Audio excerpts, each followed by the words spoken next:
Hello students, Bhatner IAS की YouTube classes में आप सभी का हार्दिक स्वागत है। मैं गुरमीत सिंह और हम बात कर रहे हैं इंडियन कॉन्स्टिट्यूशन के बारे में। कल हमने फंडामेंटल ड्यूटीज़ के बारे में पढ़ा था। आज हम शुरू करने जा रहे हैं भाग 5 और इसमें हम संघ सरकार के बारे में पढ़ेंगे। और संघ सरकार में हम सबसे पहले पढ़ेंगे राष्ट्रपति, प्रेसिडेंट ऑफ इंडिया। देखिए, एक शब्द है सरकार, और सरकार के 3 अंग होते हैं। पहला होता है कार्यपालिका,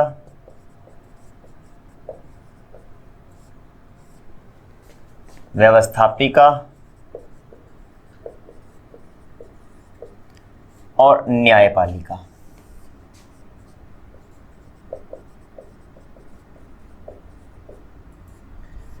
इन तीनों को ही संयुक्त रूप से सरकार कहते हैं। हालांकि हमारा जनरल बोलचाल में मतलब क्या होता है, हम सरकार किसको मानते हैं? कार्यपालिका को। और कार्यपालिका में भी प्रधानमंत्री और मंत्री परिषद को ही हम सरकार मानते हैं, जबकि तीनों ही सरकार के अंग हैं। सीधा सा प्रश्न आ जाए कि सरकार के कितने अंग होते हैं, तो सरकार के 3 अंग होते हैं, कार्यपालिका, व्यवस्थापिका और न्यायपालिका। कार्यपालिका का उल्लेख है संविधान में अनुच्छेद 52 से लेकर अनुच्छेद 78 तक। अनुच्छेद 52 से लेकर अनुच्छेद 78 तक कार्यपालिका का उल्लेख है। अनुच्छेद 79 से लेकर अनुच्छेद 123 तक व्यवस्थापिका का उल्लेख है। और अनुच्छेद 124 से लेकर 147 तक न्यायपालिका का उल्लेख है। और इसमें एक चीज़ और है, वो है CAG, जिसको हम शॉर्ट में बोलते हैं कैग, हिंदी में जिसको बोलते हैं नियंत्रक और महालेखा परीक्षक। नियंत्रक और महालेखा परीक्षक, जिसका उल्लेख है संविधान में अनुच्छेद 148 से लेकर 151 और 152 से शुरू हो जाएगी राज्य सरकार। तो आज का हमारा जो टॉपिक है वो टॉपिक है राष्ट्रपति। लेकिन ये थोड़ा सा एक कच्चा चिट्ठा आपको बता रहा हूं कि अपने को क्या क्या पढ़ना है। हम कार्यपालिका शुरू करेंगे, जिसमें राष्ट्रपति, उपराष्ट्रपति, प्रधानमंत्री, मंत्री परिषद और महान्यायवादी के बारे में पढ़ेंगे। फिर हम व्यवस्थापिका, जिसमें संसद, संसदीय प्रक्रिया, संसद के कार्य, टोटल चीज़ पढ़ेंगे। न्यायपालिका, जिसमें हम सुप्रीम कोर्ट को पढ़ेंगे क्योंकि हम संघ सरकार पढ़ रहे हैं। और CAG के बारे में पढ़ेंगे। फिर उसके बाद शुरू करेंगे हम राज्य सरकार को। इस लेसन में आगे बढ़ने से पहले इंडियन पॉलिटी कोर्स के बारे में एक महत्वपूर्ण जानकारी दोस्तों। दरअसल इस कोर्स को हम लोग ऑलरेडी कंप्लीट कर चुके हैं हमारी एंड्रॉयड ऐप पर। हमारी एंड्रॉयड ऐप पर इंडियन पॉलिटी का कंप्लीट कोर्स ऑलरेडी मौजूद है और इस कोर्स के तहत हमने 100 से ज़्यादा वीडियोस बनाए हैं। साथ ही इन वीडियोस के PDFs भी आप लोगों को मिल जाने वाले हैं। इसके अलावा दोस्तों आपको इंडियन पॉलिटी के 1 ईयर के करंट अफेयर्स भी मिलने वाले हैं हमारी ऐप के ऊपर। तो ये जो कोर्स है अपने आप में कंप्लीट हो जाता है IAS प्रीलिम्स एग्जाम के लिए इंडियन पॉलिटी का। ठीक है, तो अगर आप लोग इंडियन पॉलिटी को फटाफट कंप्लीट करना चाहते हैं, अभी तो आप YouTube पर देख रहे हैं, लेकिन अगर आप चाहते हैं कि आप सभी लेसन्स, पूरा कंटेंट आपको एक साथ मिल जाए, तो आप हमारी एंड्रॉयड ऐप को डाउनलोड कीजिए। आपको हमारी ऐप पर यह कोर्स मिल जाएगा। ये हमारी एंड्रॉयड ऐप का डेस्कटॉप वर्जन है दोस्तों। अगर आप लोग चाहते हैं कि आप हमारे लेसन्स को लैपटॉप में देखें या फिर आप डेस्कटॉप में अपने पर्सनल कंप्यूटर में देखें, तो आप लोग bhatnerias.com पर जा सकते हैं और इसके जरिए भी आप लोग हमारे कोर्सेज को एक्सेस कर सकते हैं। जिस तरह से ये इंडियन पॉलिटी का पूरा कोर्स आपको यहाँ नजर आ रहा है, CSET 2021 का कोर्स नजर आ रहा है, एनवायरनमेंट एंड इकोलॉजी का कोर्स नजर आ रहा है, तो तमाम कोर्सेज यहाँ पर मौजूद हैं। हमारे कोर्सेज की खासियत ये है कि ये सभी कोर्सेज पूरी तरह से अफोर्डेबल हैं और क्वालिटी के साथ कोई भी कॉम्प्रोमाइज नहीं किया गया है दोस्तों। इनकी कीमत ऐसी है कि एक किताब से भी कम पैसे देकर आप इन कोर्सेज को खरीद सकते हैं। पूरे 1 साल की आपको वैलिडिटी मिल जाती है। यहां पर आप इंडियन पॉलिटी कोर्स की एक झलक भी देख सकते हैं दोस्तों। आपके सामने है 104 वीडियोस अभी इसके अंदर मौजूद हैं और 2 या 3 वीडियोस ही आनी इस कोर्स में बाकी है, तो जल्दी ही अपलोड हो जाएंगी। और देखिए 75 पीडीएफ भी इसके तहत अपलोड किए जा चुके हैं, तो जो भी थोड़े बहुत पीडीएफ बचे हैं वो भी बहुत जल्दी थोड़े दिनों के अंदर ही कंप्लीट कर दिए जाएंगे। तो अपने आप में ये कोर्स मुकम्मल है दोस्तों। वीडियोस तो आप लोग पूरी मानिए। देखिए किस तरह से हमने कवर किया है। यहां पर ये देखिए चैप्टर, देखिए हिस्टोरिकल बैकग्राउंड का जो चैप्टर बना हुआ है, इस चैप्टर के अंदर आप जाएंगे तो आपको 2 वीडियोस मिलेंगी और 2 ही पीडीएफ फाइल्स मिलेंगी। इसी तरह से आप मेकिंग ऑफ द कॉन्स्टिट्यूशन में जाएंगे तो 6 वीडियोस मिलेंगी और 6 इनकी फाइल्स मिलेंगी। इसी तरह से देखिए फंडामेंटल राइट्स के आप चैप्टर में जाएंगे तो इसके अंदर 5 वीडियोस आपको मिलने वाली हैं और 6 इनकी पीडीएफ फाइल्स मिलने वाली हैं। तो इस तरह से तमाम चीजें बहुत ही व्यवस्थित तरीके से आपको हमारे इस कोर्स के तहत हमारी ऐप पर मिलने वाली है। तो ये दोस्तों हमारा कोर्स रहेगा इंडियन पॉलिटी का। उम्मीद करते हैं कि अगर आप लोग चाहते हैं फटाफट इस कोर्स को देखना मुकम्मल तरीके से पीडीएफ के साथ, तो आप हमारी ऐप डाउनलोड करेंगे और इस कोर्स को हासिल करेंगे। बहुत ही नॉमिनल प्राइस में आपको ये कोर्स वहां पर मिलने वाला है। 260 महज 260 रुपए देकर आपको ये कोर्स कंप्लीटली मिल जाने वाला है, जिसमें आपको तमाम वीडियोस और पीडीएफ मिल जाने वाले हैं। इस कोर्स की एक और खास बात देखिए दोस्तों, जैसा कि मैंने आपको बताया कि आईएएस प्रीलिम्स एग्जाम को ध्यान में रखते हुए इंडियन पॉलिटी का ये कोर्स आप लोगों के लिए बहुत फायदेमंद रहने वाला है। यहां पर देखिए आईएएस प्रीलिम्स एग्जाम्स के जो भी प्रीवियस पेपर्स हुए हैं उनमें इंडियन पॉलिटी के जो भी क्वेश्चंस आए हैं ज्यादातर हमने कवर किए हैं। खास तौर पर पिछले 17 सालों के प्रीवियस 17 ईयर्स के जो भी एमसीक्यूज रहे हैं इंडियन पॉलिटी विषय के, वो हमने कवर किए हैं। 2004 से लेकर आईएएस प्रीलिम्स 2020 तक के सभी प्रीवियस ईयर्स एमसीक्यूज कवर किए गए हैं इंडियन पॉलिटी के। तो ये कोर्स आप लोगों के बहुत ज्यादा काम में आने वाला है, आपको बहुत ज्यादा फायदा पहुंचाने वाला है। तो फटाफट हमारी Android app Bhatner IAS download कीजिए और एक्सप्लोर कीजिए हमारे तमाम कोर्सेज को। तो हम बात करते हैं कार्यपालिका की। कार्यपालिका के आगे हम देखते हैं, पहला है राष्ट्रपति, दूसरा है उपराष्ट्रपति, तीसरा है शॉर्ट में लिख देता हूं मैं प्राइम मिनिस्टर, मंत्री परिषद, और यहां पे लिख देता हूं मैं एजी यानी कि महान्यायवादी, अटॉर्नी जनरल, महान्यायवादी। इनके अनुच्छेदों का भी हम उल्लेख कर लेते हैं। लगभग अनुच्छेद 52 से लेकर अनुच्छेद 62 तक राष्ट्रपति का उल्लेख है, लेकिन इसका मतलब ये नहीं है कि अनुच्छेद 52 से लेकर 62 के बाद राष्ट्रपति का कहीं भी उल्लेख नहीं है। संसदीय कार्यों से जो भी राष्ट्रपति का संबंध होगा वहां पर भी राष्ट्रपति का उल्लेख आएगा।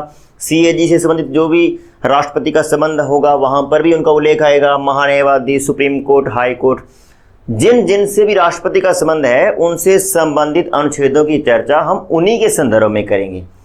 तो एक बार के लिए अनुच्छेद 52 से 62 तक राष्ट्रपति, अनुच्छेद 63 से लेकर लगभग अनुच्छेद 73 तक उपराष्ट्रपति, अनुच्छेद 74 और अनुच्छेद 75 का संबंध है प्रधानमंत्री और मंत्री परिषद दोनों से, और अनुच्छेद 76 का संबंध है अटॉर्नी जनरल से, अनुच्छेद 77 और अनुच्छेद 78 जिसमें राष्ट्रपति और प्रधानमंत्री के संबंधों को दर्शाया गया है, उनके बारे में बात की गई है, उनको हम पढ़ेंगे। तो इनमें से जो अपना आज का जो बिंदु है वो है राष्ट्रपति। तो अपने को राष्ट्रपति शुरू करना है। एक बार के लिए मैं इसको दोबारा से बता देता हूं। ऐसे प्रश्न पूछ लेते हैं बहुत बार कि कार्यपालिका में कौन होता है, कौन नहीं होता, ऐसा प्रश्न भी आ सकता है। तो इस डायग्राम से, इस रेखा चित्र से एक चीज समझ आ रही है कि कार्यपालिका में कौन कौन होगा, राष्ट्रपति, उपराष्ट्रपति, प्रधानमंत्री, मंत्री परिषद और अटॉर्नी जनरल। इसमें ऐसा भी आ सकता है प्रश्न दे दे, इसमें सीएजी का उल्लेख कर दे, तो सीएजी एक बार के लिए कार्यपालिका में नहीं आता।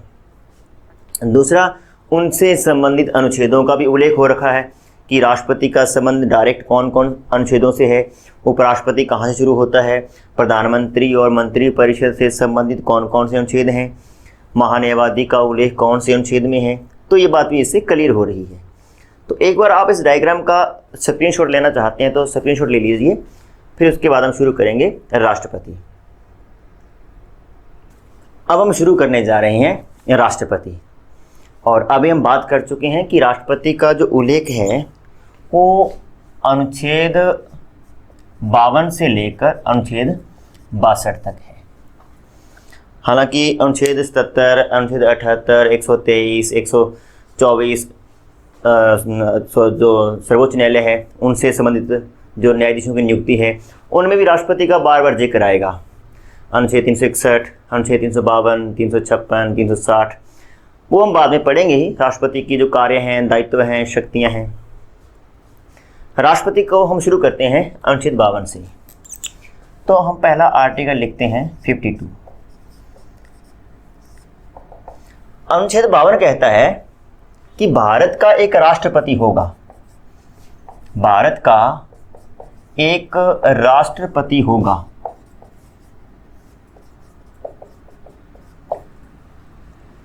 इस सेंटेंस से दो बातें क्लियर हो रही है। एक तो इसमें लिखा है भारत का एक राष्ट्रपति होगा।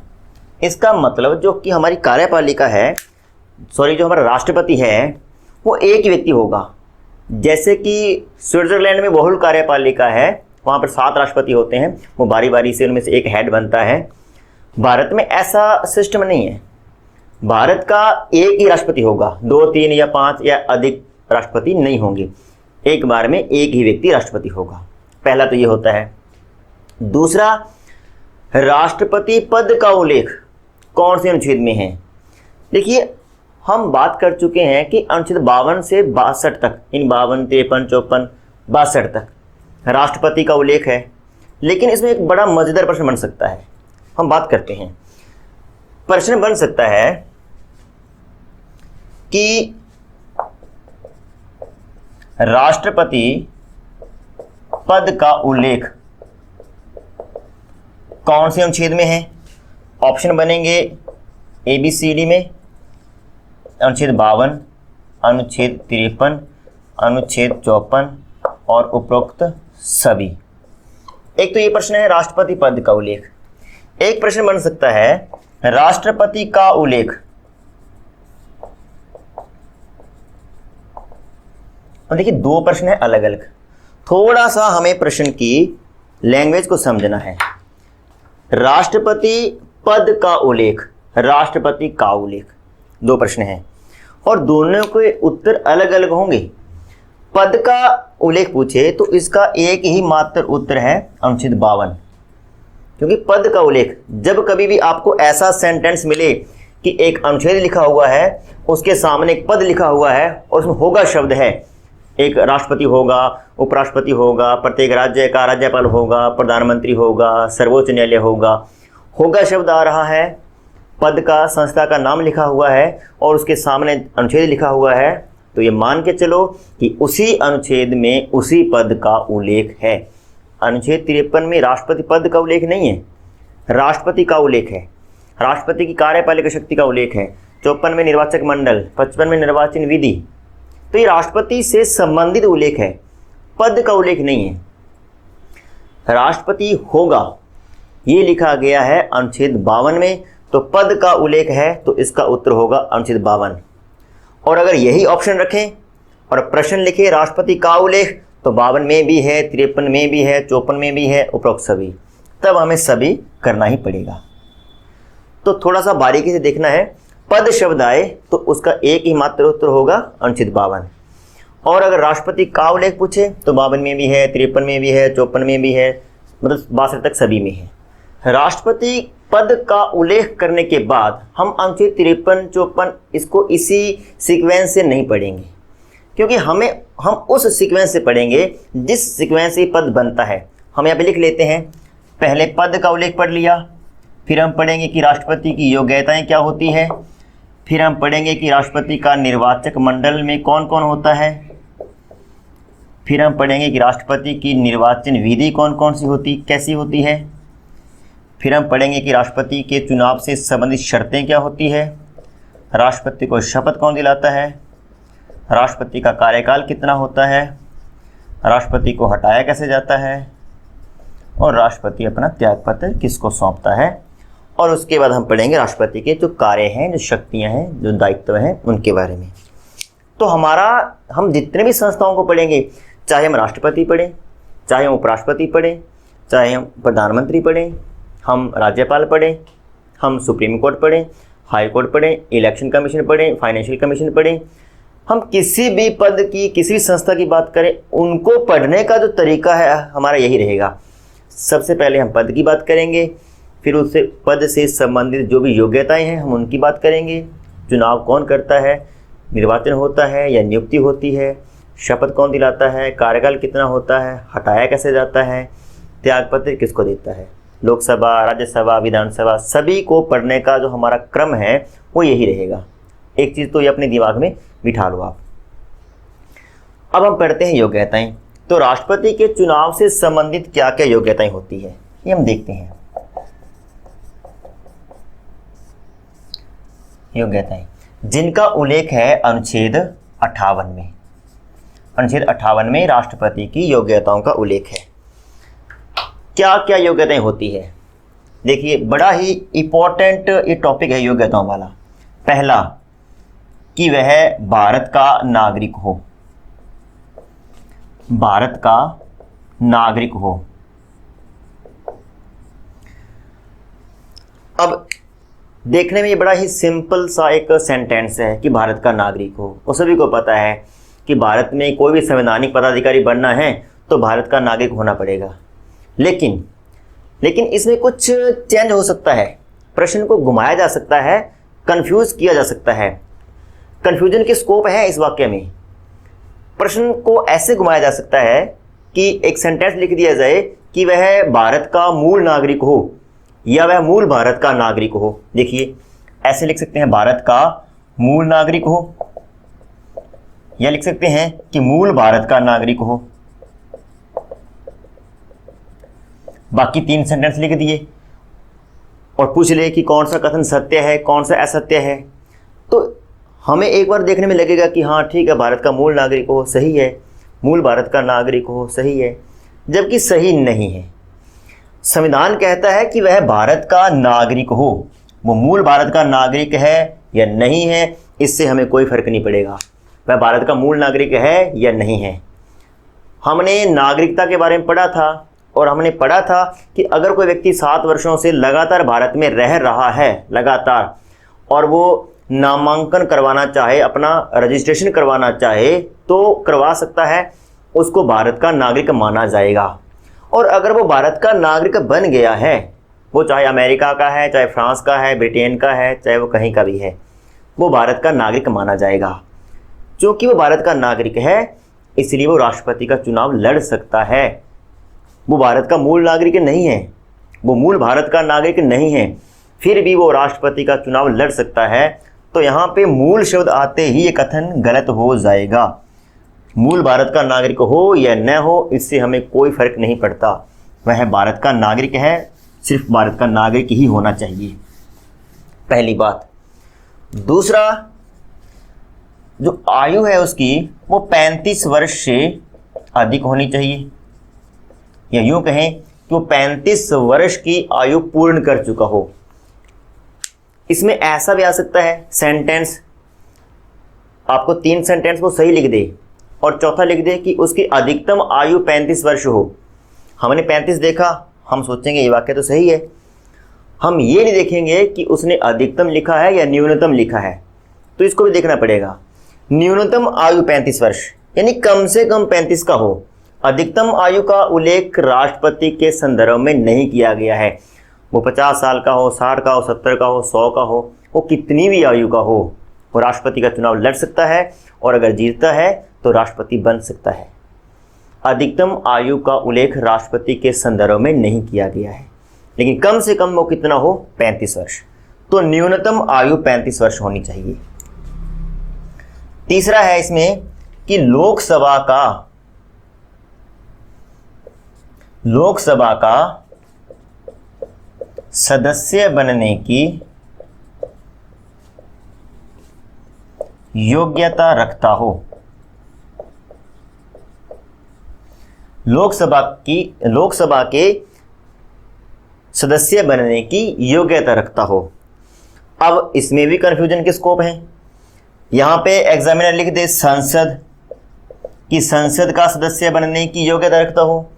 यहाँ पे एग्जामिनर लिख दे राज्यसभा, कि राज्यसभा का सदस्य बनने की योग्यता रखता हो, तो गलत हो जाएगा। हमें चाहिए लोकसभा का सदस्य बनने की योग्यता वाला व्यक्ति, पहली बात। दूसरा, वो यहाँ पे लोकसभा लिख दे लेकिन योग्यता शब्द को निकाल दे, लिख दे कि लोकसभा का सदस्य हो, लोकसभा का सदस्य चुना गया हो, ऐसा लिख दे तो भी गलत होगा। हमें दोनों शब्दों को देखना है, लोकसभा भी और योग्यता भी। लोकसभा का सदस्य चुन लिया गया है तो भी राष्ट्रपति का चुनाव लड़ा जा सकता है, क्योंकि लोकसभा का सदस्य तभी चुना गया है अगर उसमें लोकसभा का सदस्य बनने की योग्यता है। हालांकि वो बाद की बात है कि उसको किसी एक पद से रिजाइन करना होगा, वो बात की बात है, लेकिन चुनाव लड़ सकता है। तो यहाँ पे आपको ख्याल रखना है, संसद शब्द आते ही गलत हो जाएगा, राज्यसभा शब्द आते ही गलत हो जाएगा। हमें लिखना है लोकसभा। और एक शब्द जो है ख्याल रखने लायक है वो है योग्यता, कि इसमें सिर्फ योग्यता होनी चाहिए। लोकसभा का सदस्य चुन लिया गया है, अच्छी बात है। योग्यता का मतलब होता है कम से कम उसमें क्या क्वालिफिकेशन होनी चाहिए, अधिकतम उसमें चाहे कितनी है उससे हमें कोई फर्क नहीं पड़ता। चौथा जो सेंटेंस है इसमें योग्यताओं में, वो है कि वो लाभ के पद पे नहीं हो, लाभ के पद पर न हो। राष्ट्रपति से संबंधित जो सर्वाधिक विवादित मुद्दा रहा है मेरे ख्याल से वो यही सेंटेंस है कि वो लाभ के पद पर नहीं हो।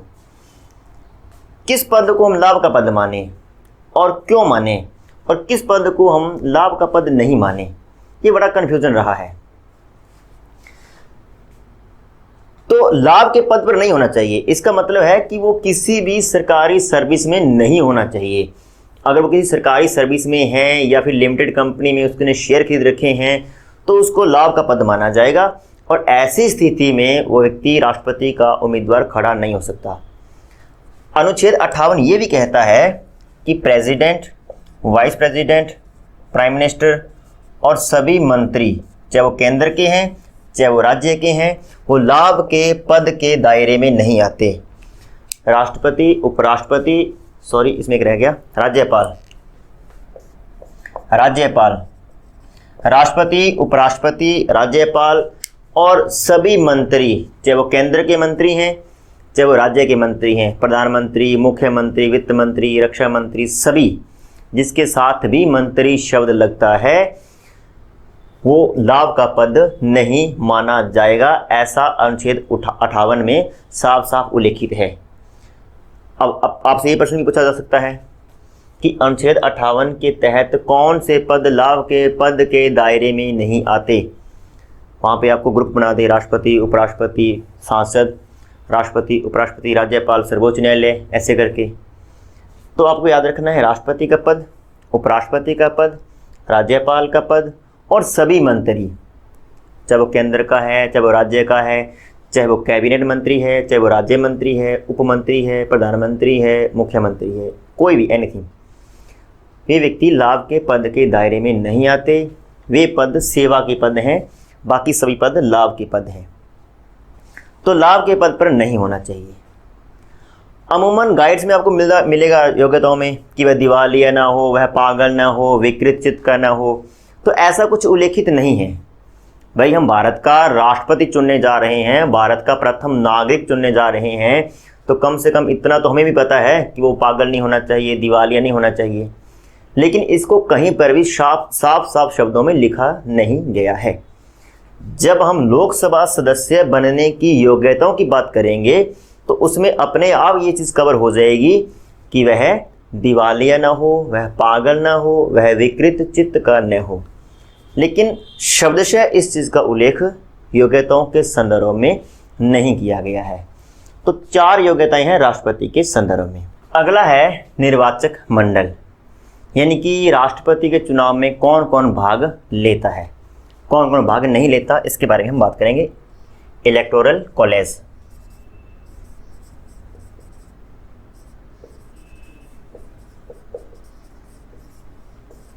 राष्ट्रपति के निर्वाचक मंडल में कौन कौन भाग लेता है, उसके बारे में हम बात करने जा रहे हैं। सबसे पहले तो आपको बता दूं कि राष्ट्रपति का जो चुनाव होता है वो इनडायरेक्ट इलेक्शन होता है, अप्रत्यक्ष चुनाव होता है। अप्रत्यक्ष चुनाव का मतलब है कि इसमें वे व्यक्ति भाग नहीं लेते जिन व्यक्तियों पर शासन करने के लिए इस पद को चुना जा रहा है, इस पद का चयन किया जा रहा है।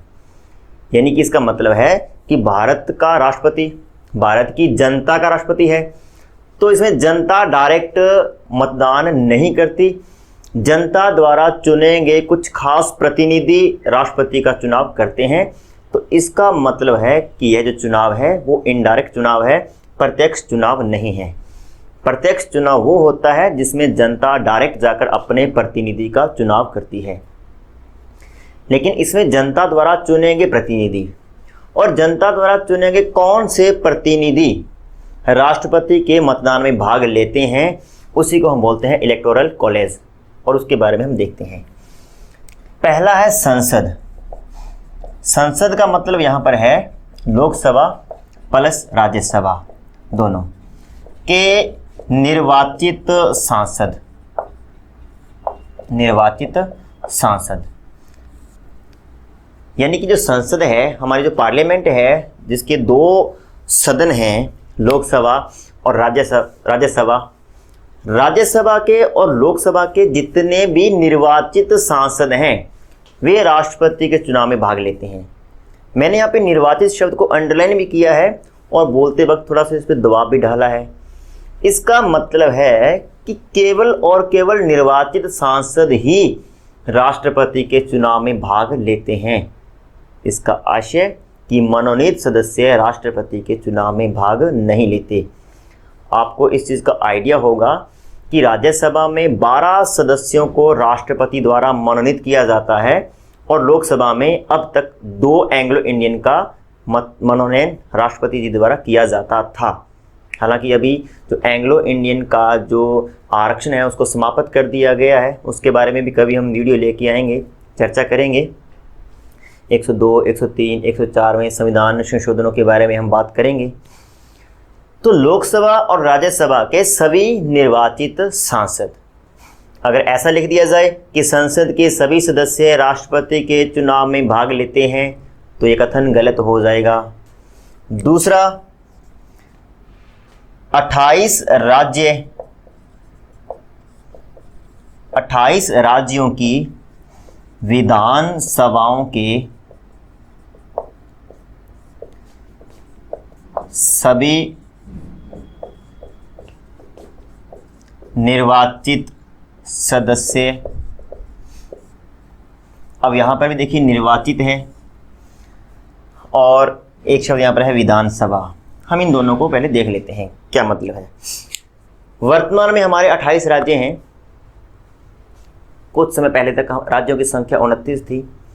आपको आइडिया होगा कि जम्मू कश्मीर पुनर्गठन अधिनियम 2019 द्वारा जम्मू कश्मीर का जो राज्य का दर्जा है वो समाप्त कर दिया गया है और जम्मू कश्मीर और लद्दाख 2 केंद्र शासित प्रदेश गठित कर दिए गए हैं। अतः अब राज्यों की संख्या कितनी है? 28। और सभी राज्यों की अपनी अपनी विधानसभाएं हैं और उन विधानसभाओं में जितने भी निर्वाचित विधायक हैं वे भी राष्ट्रपति के चुनाव में भाग लेते हैं। देखिए यहाँ पर भी निर्वाचित है। इसका मतलब है कि विधानसभाओं के मनोनीत सदस्य राष्ट्रपति के चुनाव में भाग नहीं लेते, क्योंकि विधानसभा में भी एक पद एंग्लो इंडियन के लिए रिजर्व किया गया है अगर वहाँ पर एंग्लो इंडियन जनता है। तो अगर किसी राज्य में एंग्लो इंडियन जनता नहीं है तो वहाँ पर इस पद के आरक्षण का प्रावधान नहीं है। लेकिन अगर कहीं भी है तो वह मनोनीत सदस्य राष्ट्रपति के चुनाव में भाग नहीं लेगा। अब आपके मन में शायद यह भी प्रश्न उठ रहा होगा कि मनोनीत सदस्यों को राष्ट्रपति के चुनाव से बाहर क्यों किया गया है। तो थोड़ा सा बता दें कि हमारे संविधान का अनुच्छेद 57 ये कहता है कि राष्ट्रपति का री इलेक्शन हो सकता है। एक व्यक्ति कितनी बार भी राष्ट्रपति बन सकता है। अमेरिका की तरह हमारे यहाँ पर कोई बाउंडेशन नहीं है कि कोई व्यक्ति 2 बार बनेगा या 3 बार बनेगा।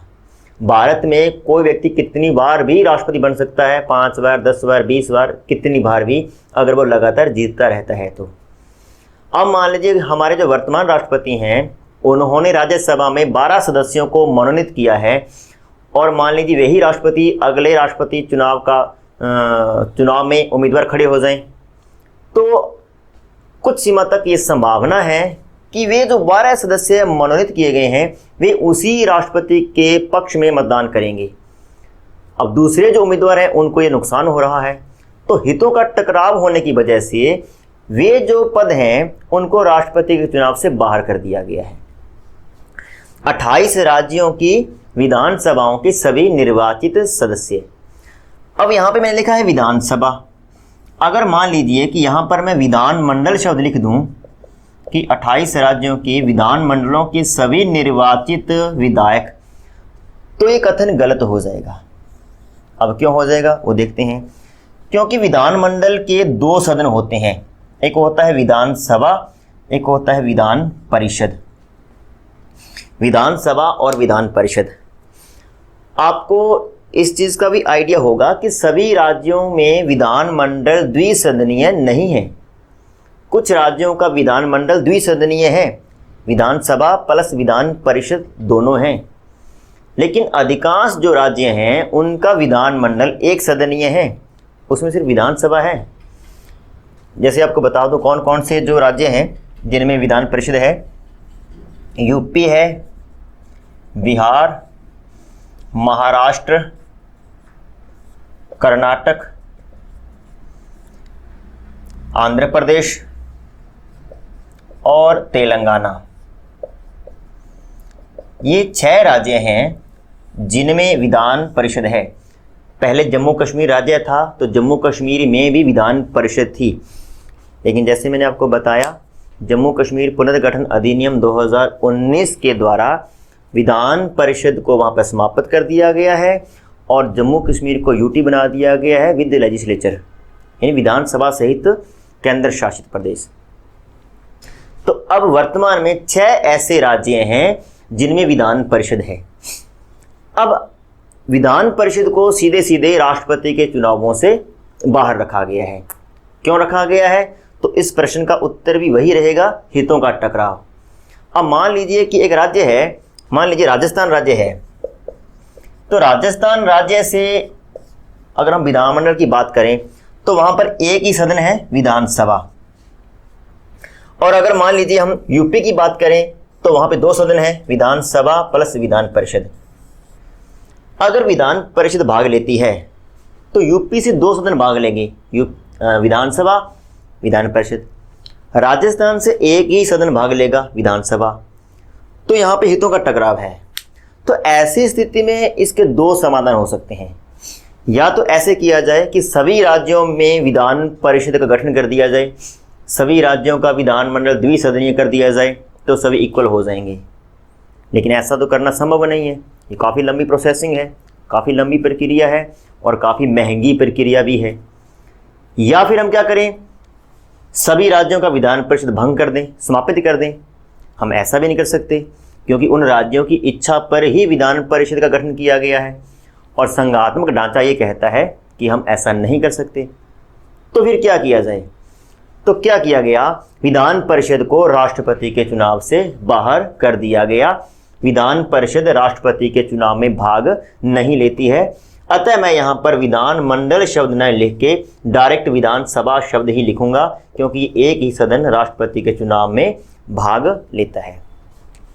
तो 28 राज्यों के विधान सभाओं के सभी निर्वाचित सदस्य राष्ट्रपति के चुनाव में भाग लेते हैं। तीसरा जो है यहाँ पर केंद्र शासित प्रदेश। देखिए, हम 2019 से पहले की बात करते हैं तो दिल्ली और पुडुचेरी 2 केंद्र शासित प्रदेश थे जिनमें विधानसभाएं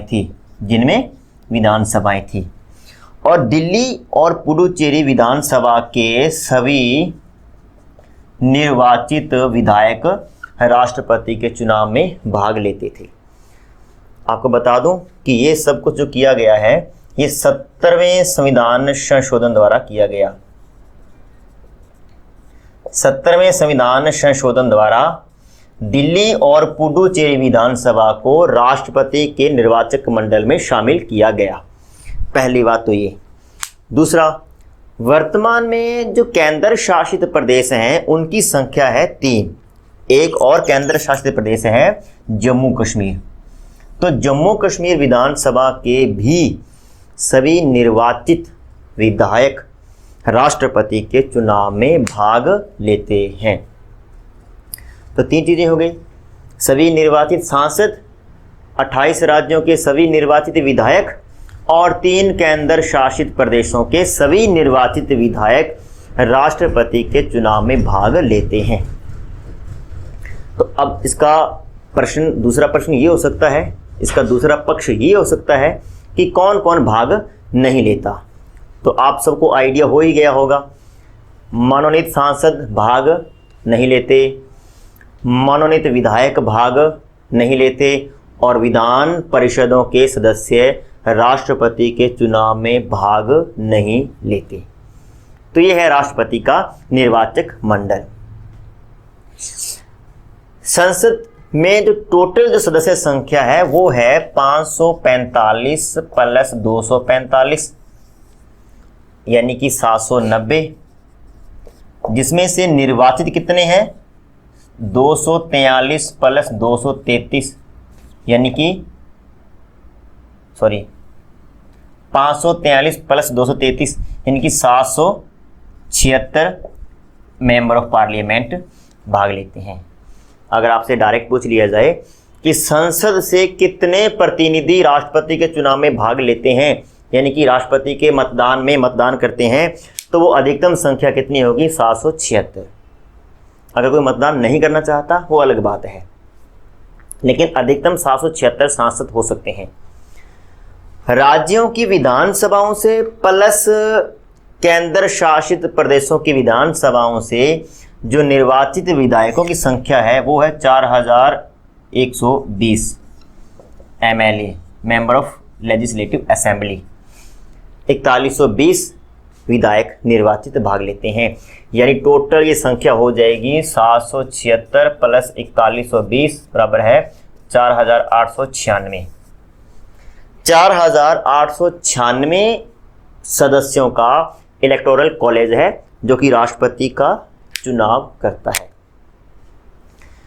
यहाँ पे आपको बता दूं कि जम्मू कश्मीर पुनर्गठन अधिनियम 2019 से पहले जो जम्मू कश्मीर की विधानसभा है उसकी कुल सदस्य संख्या है 111, जिसमें से 87 सीटों पर चुनाव होता रहा है और 24 सीटें जो है उन पर चुनाव नहीं हो रहा है, क्योंकि 24 सीटों के जो क्षेत्र हैं वो POK के अंडर में आ जाते हैं, पाक अधिकृत कश्मीर में आ जाते हैं। तो 87 सीटों पर वर्तमान में निर्वाचन हो रहा था जम्मू कश्मीर विधानसभा में, लेकिन अभी जो जम्मू कश्मीर पुनर्गठन अधिनियम 2019 के बाद जम्मू कश्मीर विधानसभा की सदस्य संख्या हो जाएगी +3 यानी कि 90। बाकी अभी तक इस चीज़ का परिसीमन नहीं हो सका है। ये परिसीमन आयोग बैठेगा, परिसीमन करेगा, किस क्षेत्र को कितना कितना एरिया देता है वो बाद की बात है। अभी तक 87 सीटें ही हैं क्योंकि नया कोई चुनाव हुआ नहीं है। जब भी नया चुनाव होगा, परिसीमन होगा, ये सीटों की संख्या हो जाएगी 90 और ये हो जाएंगे 4899, यानी कि इसमें 3 व्यक्ति और जुड़ जाएंगे। लेकिन अभी तक आज के समय तक ये 4896 व्यक्तियों का ही इलेक्टोरल कॉलेज है। ये सभी लोग मिलकर राष्ट्रपति का चुनाव करते हैं। जनता इसमें भाग नहीं लेती है, इसलिए इसको बोलते हैं इनडायरेक्ट इलेक्शंस। ये था राष्ट्रपति का निर्वाचक मंडल।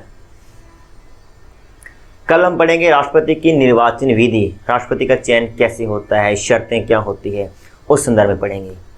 उम्मीद है आपको मेरे द्वारा दी गई जानकारी समझ में आई होगी, आपने इस चीज़ को आत्मसात किया होगा, अच्छा लगा होगा। अच्छा लगा है तो वीडियो पे कमेंट करें, शेयर करें और चैनल को सब्सक्राइब करें। धन्यवाद।